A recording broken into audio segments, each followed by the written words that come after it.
¿Qué tal? Bienvenidos a otro episodio de esto que es Hablemos de cómics. Mi nombre es Warner y vamos a comenzar, porque el día de hoy tenemos la segunda parte de los orígenes de Marvel. Vamos a tratar de retomar en donde nos quedamos, que fue el año de 1963, justamente con la primera aparición de Iron Man. Y sin más preámbulos, comencemos.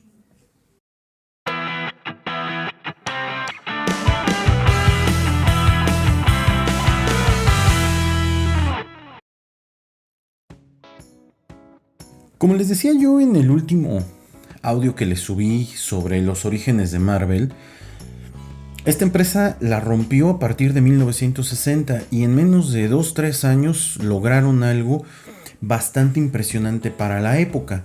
El empezar a crear una serie de personajes que se fueron posicionando de una manera muy interesante en el gusto de las personas. Entonces ya más o menos vimos algunos personajes que se fueron creando.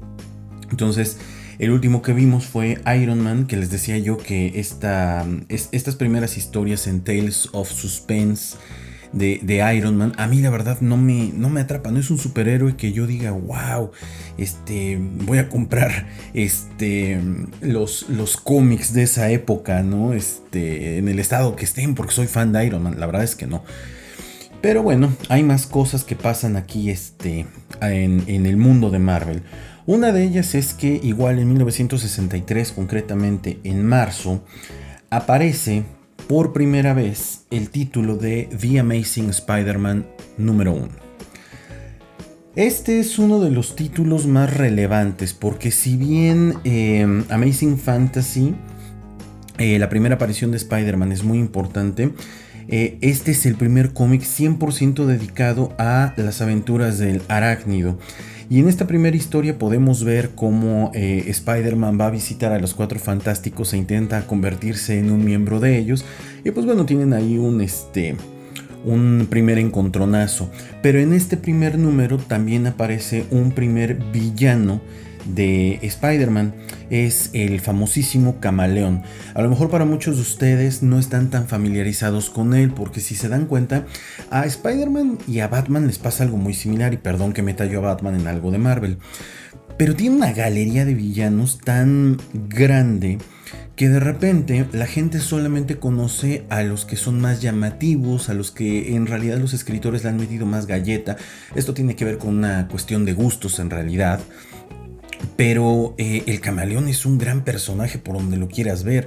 El Camaleón es uno de estos personajes de la Guerra Fría, vamos a ponerlo así, un espía de la Guerra Fría que tiene esta capacidad de ser cualquier persona.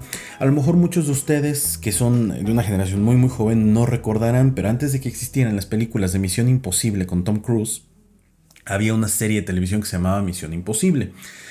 Y el personaje principal no era Ethan Hawke, no recuerdo el nombre del personaje principal, pero era el líder del equipo que siempre estaban haciendo misiones, bla, bla. Y uno de los personajes con los que él contaba dentro de su roster de aliados, pues era un cuate que se podía cambiar la cara, podía hacerse prótesis y fingir ser otra persona. El Camaleón de hecho hace muchísimo esto. El Camaleón puede precisamente cambiarse. De hecho el Camaleón llega a tener en algunos momentos de su historia algunas crisis de identidad. Pero bueno, imagínense, es uno de los primeros villanos que aparece en los cómics de Spider-Man. También en este podemos ver que es la primera aparición de J. Jonah Jameson y la primera vez que se menciona al Daily Bugle, el periódico en el cual Peter Parker pues es el fotógrafo, ¿no? Cobra por comisión fotográfica. Entonces, bueno, ese es como que la joya de la corona, ¿no? De aquí en adelante, al ver que Spider-Man se convierte en uno de estos personajes tan queridos por el público, pues empezamos a ver cómo empieza a crecer la galería de villanos. En el segundo número, no en el segundo número, en el segundo número es la primera aparición del buitre, que para muchos de ustedes, gente más joven obviamente a mí no me tocaron estos cómics porque yo no nací en esos años, ni vivía yo en esos años. Tenemos la versión de Toomes que interpreta Batman. Michael Keaton en las películas del universo cinematográfico de Marvel, o mejor dicho, en las películas de Sony. Y la verdad es que creo que es una buena interpretación, ¿no? Muy relacionada con ese mundo. Sin embargo, aquí encontramos a Adrian Toomes.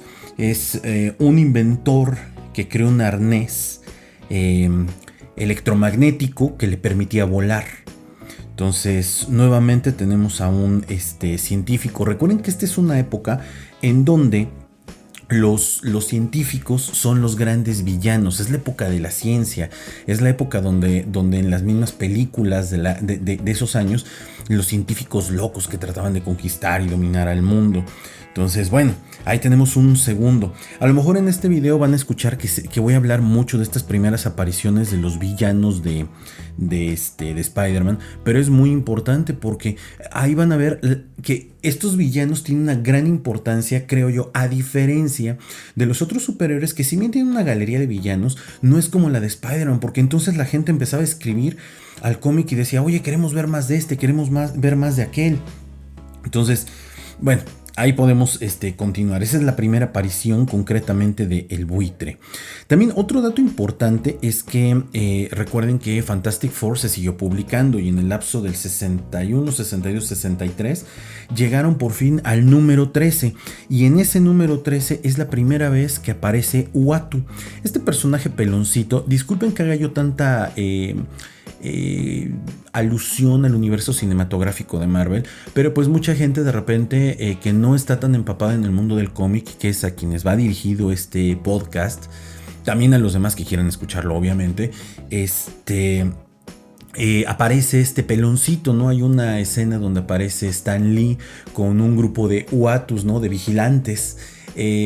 Posteriormente lo vemos en la serie esta que estrenó Disney, que es de animación, la verdad no recuerdo ahorita el nombre, pero bueno, es una serie de animación que habla de otros mundos dentro del universo cinematográfico de Marvel, pero aquí aparece por primera vez Uatu, ¿sí? En los Cuatro Fantásticos. De ahí podríamos dar el brinco directamente, fíjense, al número 44 de Tales to Astonish, en donde vemos por primera vez en julio la aparición de la avispa de Jan Van Dyne. Ya les había dicho en el video anterior, en el podcast, en el episodio de podcast anterior, que a mí Hank Pym es uno de mis personajes favoritos. Es uno de los personajes que ha tenido altas y bajas, ¿no? Me decía una vez un amigo, ¿no? Como en la película de Gladiador, todos queremos un héroe para verlo caer.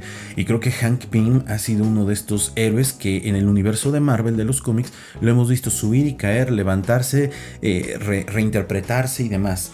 Pero la relación que tiene con Jan Van Dyne es bastante interesante, porque a lo largo del tiempo iremos viendo cómo se casan, se divorcian, tienen lo que les había yo mencionado en algún momento, un tema ahí con la violencia doméstica, y después, muchos años después, tras los eventos de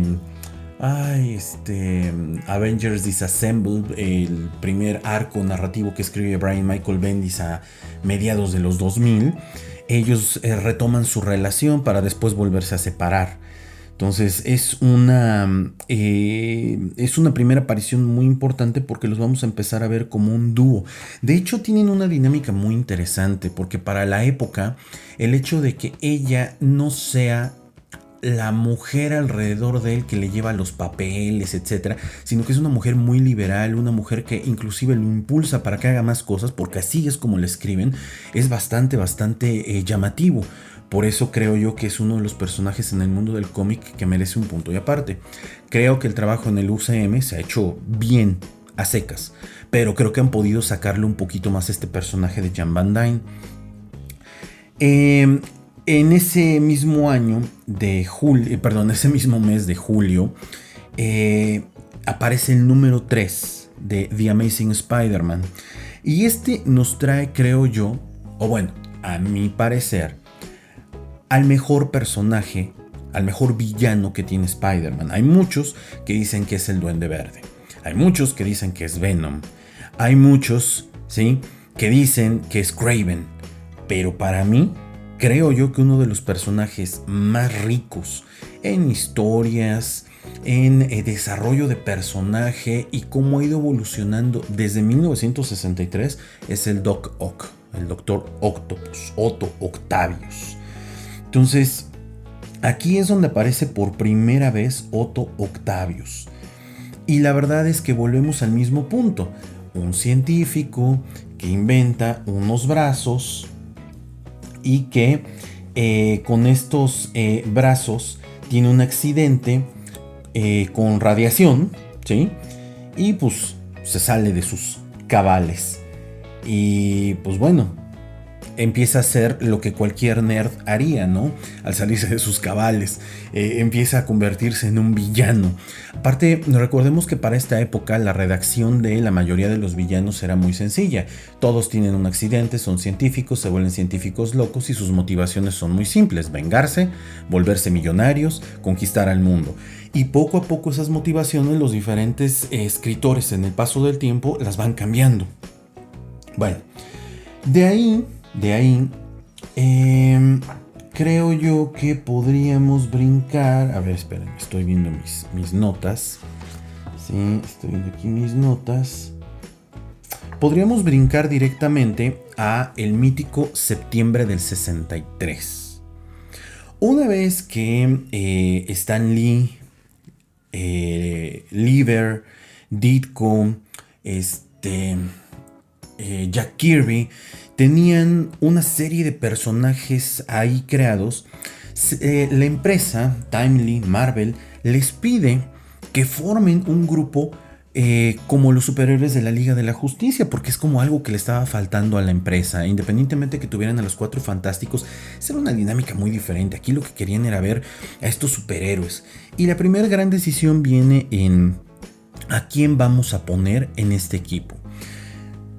La historia de los Vengadores es muy padre, es, creo yo, bastante orgánica. De repente un día, imagínate, como un niño de esa época, vas a la farmacia, sí, porque en ese entonces los cómics se ponían en las farmacias en Estados Unidos, vas al puesto de periódicos y te encuentras un cómic en donde ves al hombre metido en un traje de hojalata, al hombre verde, al mono este que es un dios con su mazo, a Hombre Hormiga, a la avispa, y están juntos en algo que se llama The Avengers. O sea, me imagino que les ha de haber volado la cabeza a los niños el decir: wow, se acaban de unir estos, todo esto está pasando en el mismo mundo, mamá, lo quiero. Agarrar centavos y llegar y comprarlo, ha de haber sido un momento increíble. Puedo imaginármelo, ¿no? Como cuando la mayoría de nosotros pudimos verlos por primera vez en pantalla, grande, a todo color, ¿no? Entonces, en esta primera historia, uno de los grandes aciertos que tienen es la elección del villano y la elección de las motivaciones. A grandes rasgos, ¿no? Porque también quiero que sea una experiencia en la que ustedes puedan conocer la historia. Loki sigue enojado con Thor porque Thor lo ha detenido. Y entonces a Loki se le ocurre la brillante idea: pues vamos a utilizar al gigante verde, a esta cosa llamada Hulk, para enfrentarlo contra Thor. Y pues vamos a ver qué pasa.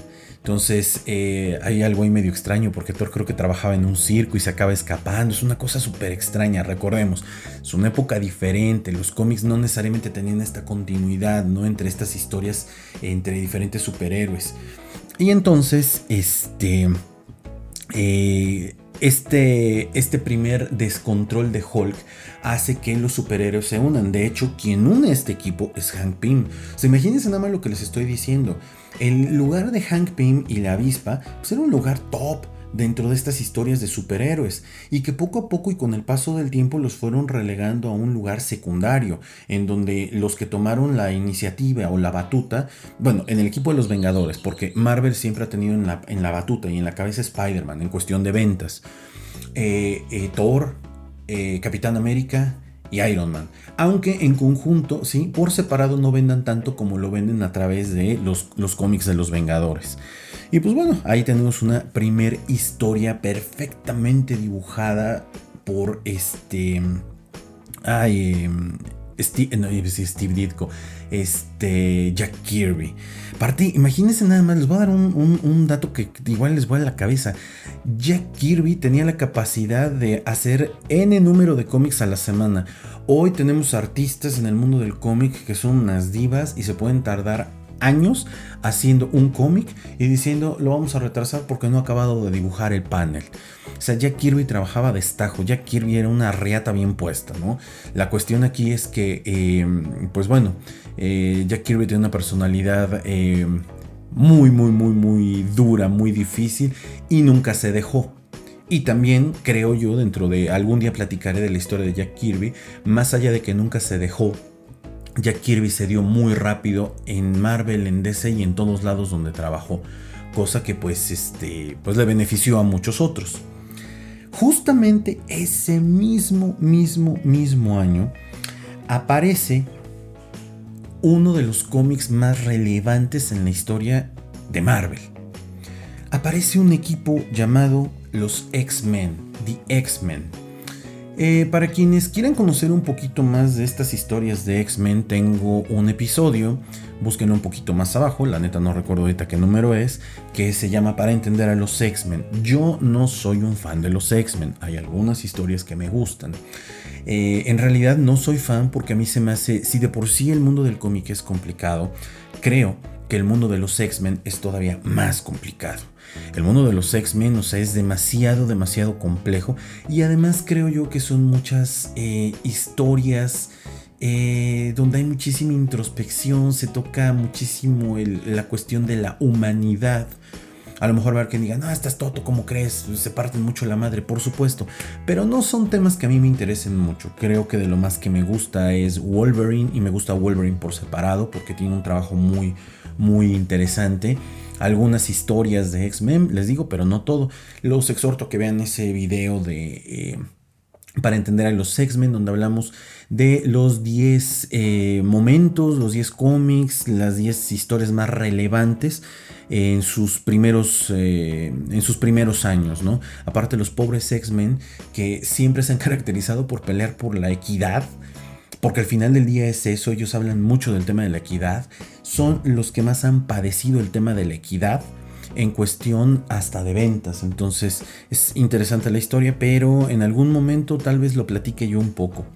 En este primer número de los X-Men, pues es la primera aparición de todos. Vemos por primera vez al profesor Charles Xavier, vemos por primera vez al equipo original compuesto por Iceman, Cyclops, Jean Grey, no me acuerdo el nombre de superhéroe que tenía, Beast y Angel. Son los X-Men originales, con estos trajes en azul y amarillo y con máscaras para que nadie los reconociera. Aparte, algo interesante, esos X-Men en ese momento son adolescentes, y cuando les digo adolescentes no pasan, creo yo, de los 16 años. En el año 2012, que ese será parte del próximo podcast que estaré grabando, en el año 2012, tras los movimientos en DC y este gran reboot que hicieron de los Nuevos 52, amado y querido por unos y por otros, Marvel decide hacer un soft reboot en el cual crea este cómic de All New X-Men. Y justamente cuando uno de estos personajes viaja al pasado y se topa con los X-Men, notas en ese dibujo pues, que son adolescentes, que son niños. A diferencia de los X-Men de los últimos eventos de Avengers vs. X-Men. Entonces está bien loco. Y también es la primera aparición del villano Magneto. Ok, les invito nuevamente a que vean escuchen el episodio de podcast. O lo vean porque creo que también lo tengo arriba en Hablemos de Cómics en YouTube. Chéquenlo porque está interesante. Bueno, viene después en ese 1963. Vean cuántas cosas están pasando. El siguiente número de The Amazing Spider-Man, y aparece uno de estos villanos que la mayoría conocieron por la película de Spider-Man 3 de Tobey Maguire. Aparece por primera vez Sandman, el hombre de arena. Realmente no es uno de mis personajes favoritos, pero bueno, es un personaje que dentro del universo de Spider-Man pues tiene cierta relevancia. También aparece por primera vez Betty Brant, que es la secretaria de J. Jonah Jameson. Y también tenemos en este primer número... No, en este primer número no, me estoy confundiendo. Perdón, ya me iba a ir por otro lado, pero no es por ahí. Bueno, es como la gran relevancia. Ya llevamos el Camaleón, llevamos el hombre de arena, Doctor Octopus y llevamos al buitre. O sea, cada número de estos de Spider-Man nos ha traído un supervillano. ¿Ok? Vean que en este momento yo ya dejé de hablar de algunos otros superhéroes, como por ejemplo Thor con su Journey into Mystery, ya dejé de hablar un poco de Iron Man, ya dejé de hablar un poco también de ¿de quién más estaba yo hablando? De los Cuatro Fantásticos, porque ¿qué fue lo que pasó aquí? Avengers empezó a tener más punch, X-Men empezó a tener más punch, y Spider-Man pues iba a la cabeza. Entonces, de aquí vamos a seguir adelante. No, bueno, espérenme tantito. Porque, pero esto no es en septiembre, y estaremos hablando de noviembre de 1963. Aparece un supervillano dentro del mundo del Fantastic Four, en Fantastic Four número 20, que se llama el Hombre Molécula. A ver, el Hombre Molécula es uno de estos personajes que tiene un nivel de poder tremendo. O sea, él domina las moléculas. Para quien no ubique, las moléculas, ¿sí?, son lo que componen esta idea de la vida. Entonces, imagínense que el Hombre Molécula tiene una capacidad de poder y una capacidad como personaje que pocas veces se llega a ver en el mundo. Sin embargo, creo que no se le explotó como debía en su momento, pero poco a poco los escritores lo fueron tomando, al grado de que en el año 2015, si mal no recuerdo, que es cuando sale el segundo evento de Secret Wars escrito por Jonathan Hickman, este Hombre Molécula pues en realidad tiene un mega trancazo, porque es junto con Doctor Doom y junto con Doctor Strange los creadores de este nuevo universo llamado, bueno, de este nuevo mundo llamado Battle World, y posteriormente del nuevo universo de Marvel, ¿no?, que ahora ha cambiado muchísimo desde ese evento. Entonces, bueno, seguimos avanzando, ¿no? Seguimos avanzando dentro de 1963 y pues bueno, de aquí, déjenme ver, pues creo que es lo más relevante. Creo que es lo más relevante que nosotros vamos a tener. Voy a parar el audio aquí porque pues bueno, ya vieron que 1963 fue un año súper prolífico para la empresa. O sea, imagínense que las ventas pues empezaron a disparar muchísimo.